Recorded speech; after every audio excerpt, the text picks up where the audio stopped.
कि लोगों के पास रोटी कपड़ा मकान की नीड होती है एक व्यक्ति के। तो रोटी का जो है एक तरह से हमारा बंदोबस्त हो गया, कपड़े का भी बंदोबस्त हो गया, आने के लिए अब मकान पक्की नहीं, लेकिन कुछ जो है पक्की बननी शुरू हो गई।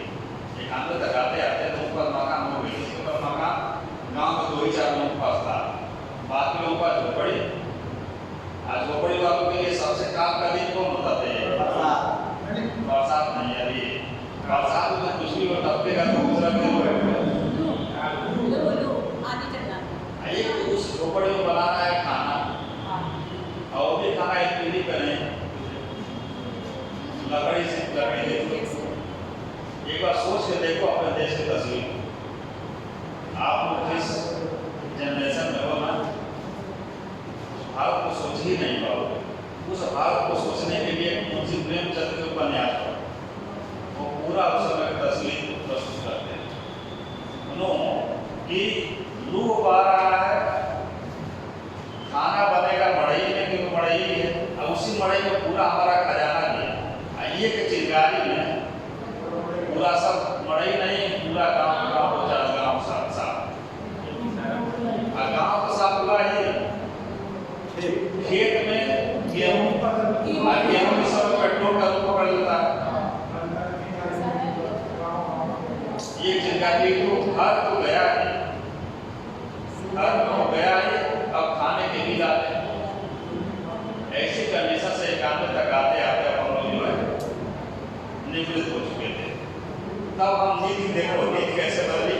अब हम नीति यहाँ से निजी क्षेत्र को बढ़ावा,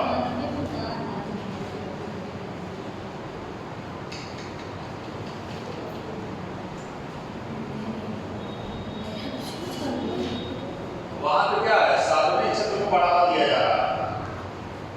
1950 से लेकर 1991 तक सार्वजनिक क्षेत्र का मतलब सरकार का हस्तक्षेप रहेगा।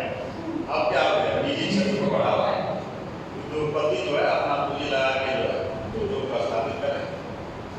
दूसरा उदारीकरण,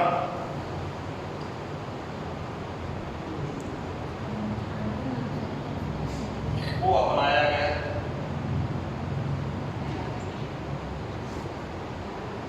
उदारीकरण क्या है?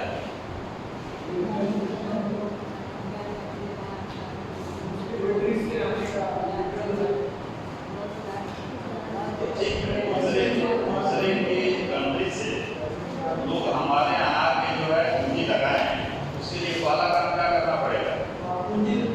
एकल खेती लाइसेंस की व्यवस्था, एकल खेती लाइसेंस की व्यवस्था कि उद्योगपति एक खिड़की पे गया और उसका जो है वाटर वाला लाइसेंस बन गया, फायर वाला लाइसेंस बन गया, जमीन क्लियर हो गई। ये सारी चीजें कौन करेगा? सरकार।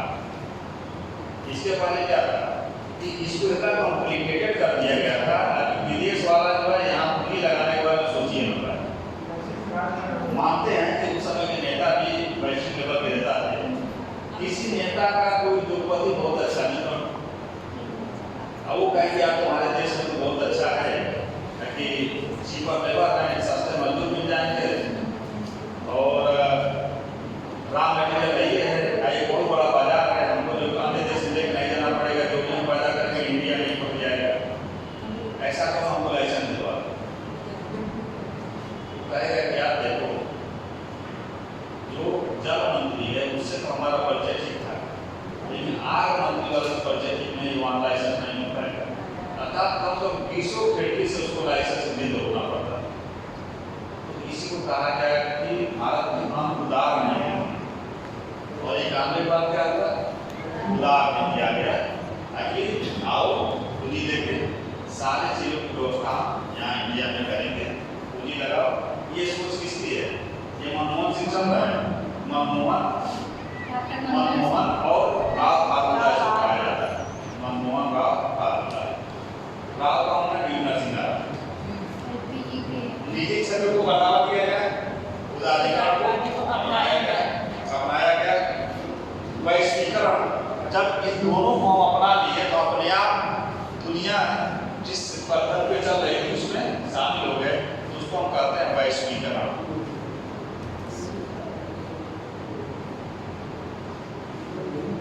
वैश्विक अर्थव्यवस्था का हम एक हिस्सा बनने लगे। इसके पहले वैश्विक अर्थव्यवस्था का हिस्सा नहीं थे। क्या है? हमको अंदर ही अंदर सब कुछ करना है, पैदा भी करना है और खा भी लेना है। अगर वो नहीं मिला तो एक दिन जो हम थोड़ा आगे काट लेंगे, किसी से हम मंगाएंगे। ये सीखा। अब क्या है, हम तो वैश्विक, और यही पे कॉन्सेप्ट जो है भारत देने लगा। क्या वासुधैव,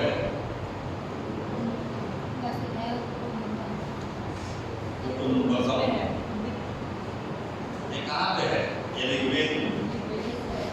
और वैश्विक पटल पर भारत का अव्यय कहने लगा कि जिस व्यवस्था का अनुसरण इस समय पूरी दुनिया कर रही है, इसके जनक हम ही।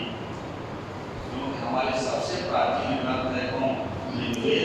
और वहाँ पे वासुधैव मतलब कि ये पृथ्वी पूरा परिवार है। कहते सोचो है कोई एक ही तो था जो आगे बढ़ा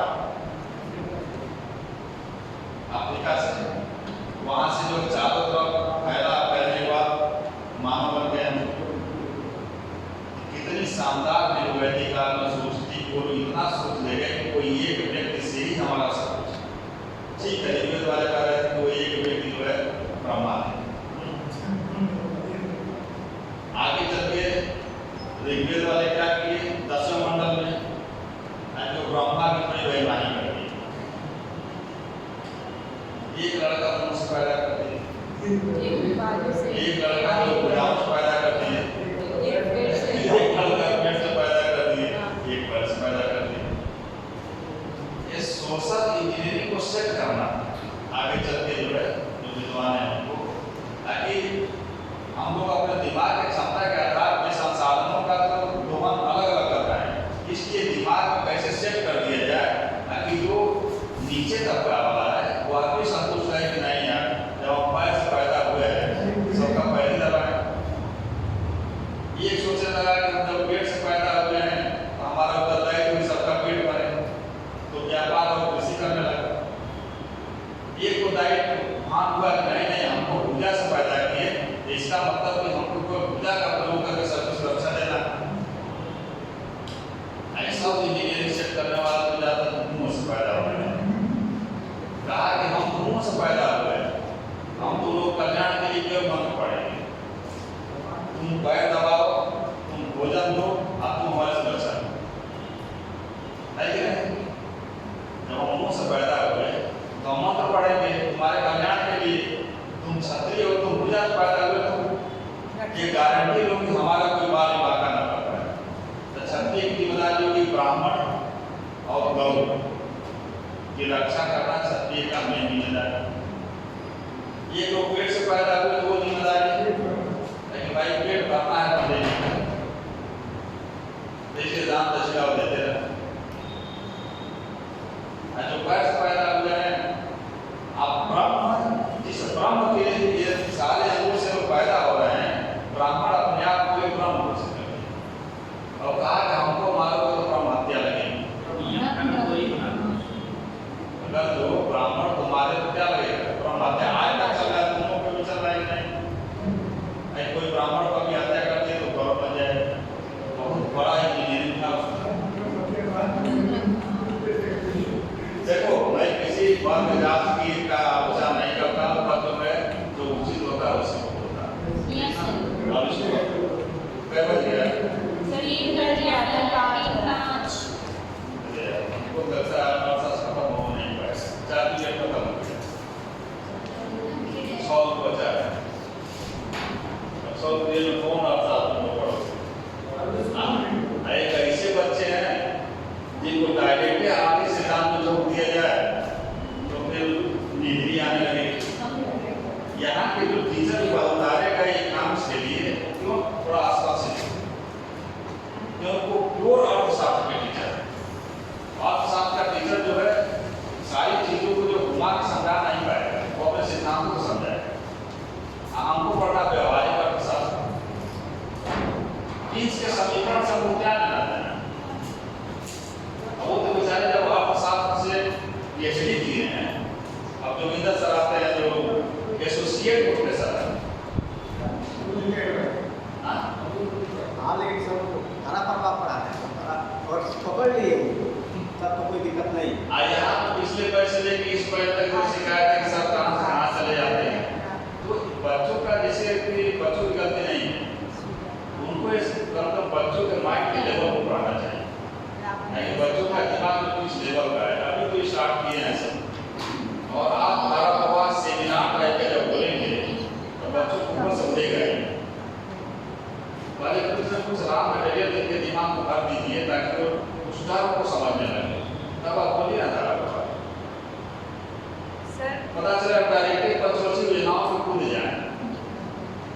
किस तरह से ये योजनाएं करवट ले रही है, जो प्रथम बार तीन ऐसा हो रहा है, द्वितीय बार तीन हो रहा है, ऐसा 9वीं 10वीं क्यों ऐसा हो रहा है, तो कॉलेज से उसके दिमाग में आंका बना रहेगा तो अपने आप में सेट होता चला जाएगा।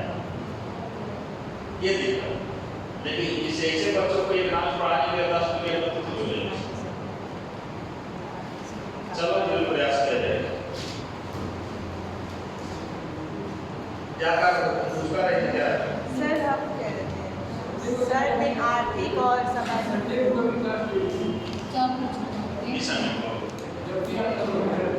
हाँ तो संडे को हम क्लास लेते हैं, जैसे कि अभी जब सेशन समाप्त हो जाएगा तो संडे को मैं क्लास लेता हूँ। वो क्लास 5-5-6 घंटे का होता है, एक टॉपिक खत्म होता है। लेकिन ये सेशन समाप्त होने के बाद मई अप्रैल और मई लेता हूँ। क्या करेंगे?